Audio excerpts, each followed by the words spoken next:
在之前的课程中呢，我们为大家介绍了这个写生的重要性和速写的一些基本的方法。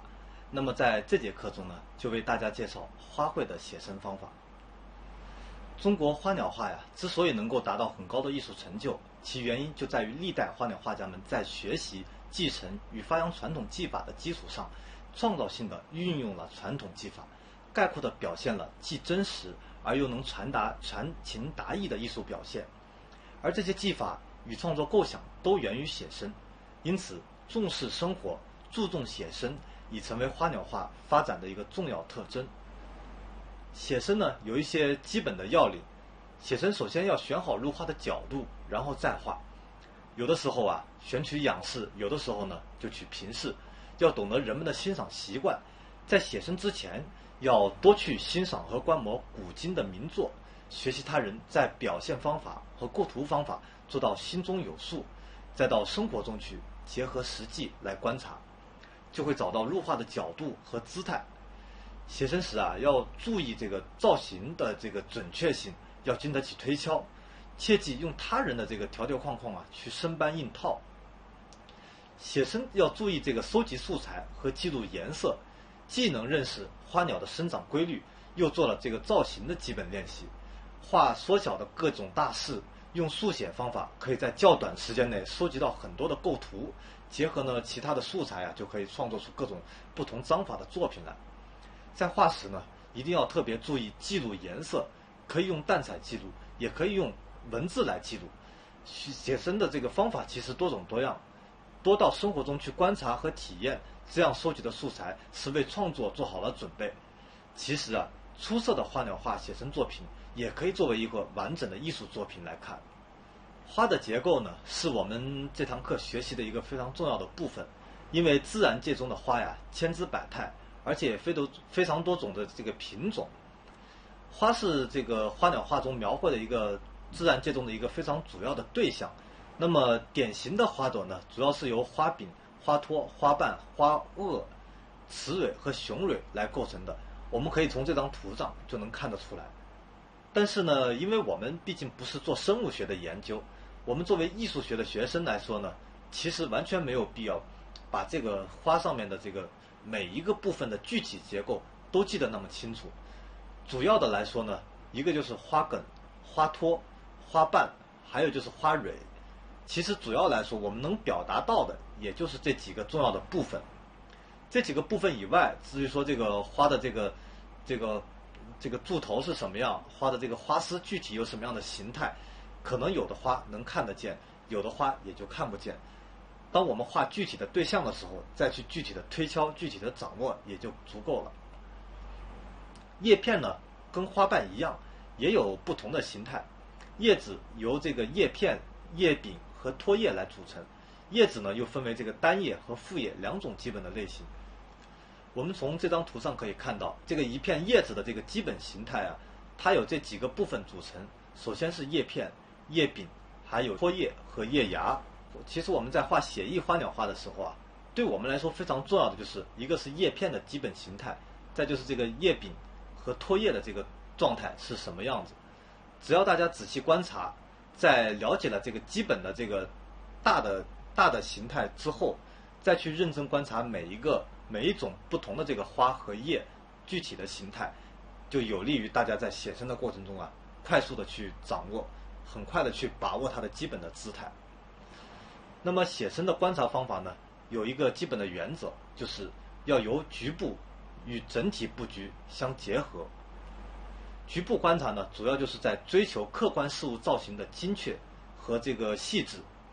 通过细微的变化来体现客观景物的特征，应该比较准确地认识对象的形态和结构，可以重点解剖一枝一花一叶，对要写生的花冠、叶、枝、干、梗、萼等等各种形态进行这个细致的研究和观察。还要观察花的这个前后反正、俯仰转折等等这些关系。因为花呀，在自然界中它有各种不同的形态，有这个朝前的、朝后的，这个朝左、前后左右都有。还有这个花在这个开的过程中呢，也有不同的这个不同的这个程度。有的花是这个全开的，有的花是半开，也有的花是这种花骨朵。所以啊，我们在这个了解和掌握这个花的过程中呢，一定要特别的注意，因为这种不同的这个姿态的这个花呀，还有不同这个程度的花，对我们的画面的丰富是能起到非常重要的作用的。所以在观察中呢，要了解掌握花的这个结构和生长的规律。那么整体观察呢，其实主要是指这个景物的整体气势，并达到一种对自然客观的高度提炼，概括达到完美的姿态。所以我们在写生的同时啊，对自然景物要从整体到局部，再从局部到整体的客观的进行观察。我们不能把自己的眼睛啊仅仅当成照相机的这样去观察去描摹。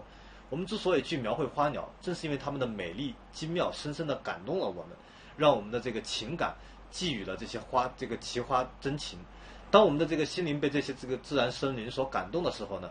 描绘出这些线条就已经不只是简单的这个在表达它的结构，表达它的形象，而是这个奇幻的自然生命与我们的情感的一种交融，而形成的一种生命的律动，这种节奏感啊，这种对生命的赞扬啊，这是我们需要去表达的内容。那么构图上面呢，有一些基本的原则，首先就要主次分明，其次呢要聚散得当，再一个就是要虚实相生。我们后面来为大家慢慢的讲。这个构图呢有几大基本的形式，首先是有这个折枝构图形式，还有三线构图式、交错构图式、S 型构图、平面构图等等。其实呢远不止这几种形式，只不过呢我们把一些基本的这个形式啊做一些归纳，以后呢，就总结出了这么几种啊比较常用也比较基本的这种构图的范式。这一张呢就是这个折枝构图式的一个典型的范例。这个所谓的折枝构图，就是花卉写生的这个，如果是这个木本花卉啊，就大多是取这个一支木本花卉的一个局部，画一支样式，是有这个美感的枝杈，通常所说的就是这个折枝的构图式。它其实是一种以点而带面的这么一种形式。但是这个画折枝的这种构图形式啊，大家千万要注意，因为折枝呢，它容易造成一种这个画面上啊不完整的一种状态。但是呢，我们在这个看到这些名画，它都是感觉是完整的。所以啊，我们就有一个基本的原则，就是虽然是折枝构图式，但是要处理的让人感觉到这个画面是完整的，是协调的，这样就行。所谓的三线构图式呢，并不一定是三线，因为三线为基数，基数就是这个有多少之分，聚散之变的这么一个意思。你可以是这个五线，可以是这个都行，这个也有说这是川字形构图，怎么样都可以。但是呢，这是主要是便于我们去理解。这个比如说这张图就是这个类似于这种三线构图，它呢主要是很容易去处理一种画面的这个结构关系，因为这个一个竹枝伸出来，就能把这个画面啊进行一种分割，一种这个大的关系上的一种安排和布置。再出一个枝，再出另外第三个枝的时候啊，画面的这个空间布局关系基本上就可以做到心里有数了。那么在这个画竹的过程中啊，这种构图形式也是比较常用的。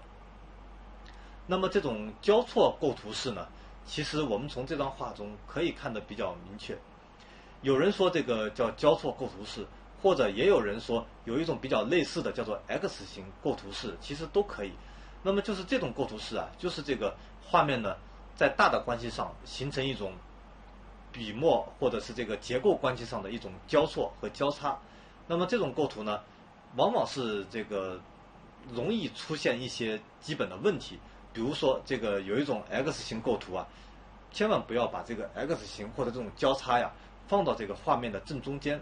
也不要造成这个 X 型的这个交叉呀太过于的多，太过于的频繁。这样呢就会对这个画面，如果说太过频繁，就这个 X 型的这种交叉点在画面上就会显得非常的显眼，非常的突出。那么这种突出啊，实际上就是画面的一种不和谐的因素。这种交错性的构图呢，我们只要处理得好，就可以这个形成非常好的这个作品，因为它可以具备一种动势。如果处理得不好呢，这个 X 型在这个画面上就会形成一种非常不好的一个不好看的一个焦点，所以大家在这个学习的过程中一定要特别注意。所谓的这个 S 型构图呢，其实大家从这个图片上可以看得很清楚，它这个画面的这个 S 型啊，是一种中国传统的构图形式之一。画面呢内容由主体形成一个大的 S 型，从这张这个梅花大家可以看得出来，其实它由远及近，由上及下，大概的形成一种 S 型。这种 S 型呢，便于出现一种画面的大块的分割，容易形成画面的一种大块的这种构成感，这样可以对画面啊，让我们这个空间布局啊，可以有一种大概的安排，然后后面再去进行它的填补啊，这个疏密关系的这个布置啊，这是一种比较方便也是比较便捷的一种构图形式。那么还有一种就是这个平面构图式呢，就是在现代的这个花鸟绘画中使用的频率是非常高的。这种绘画构图形式呢，其实有一点点借鉴于西方的这种平面的绘画的感觉，就是这个在画面里啊，注重画面的这个黑白灰啊、点线面的关系，来处理整个画面的这个大的这个疏密空间和黑白灰点线面之间的这个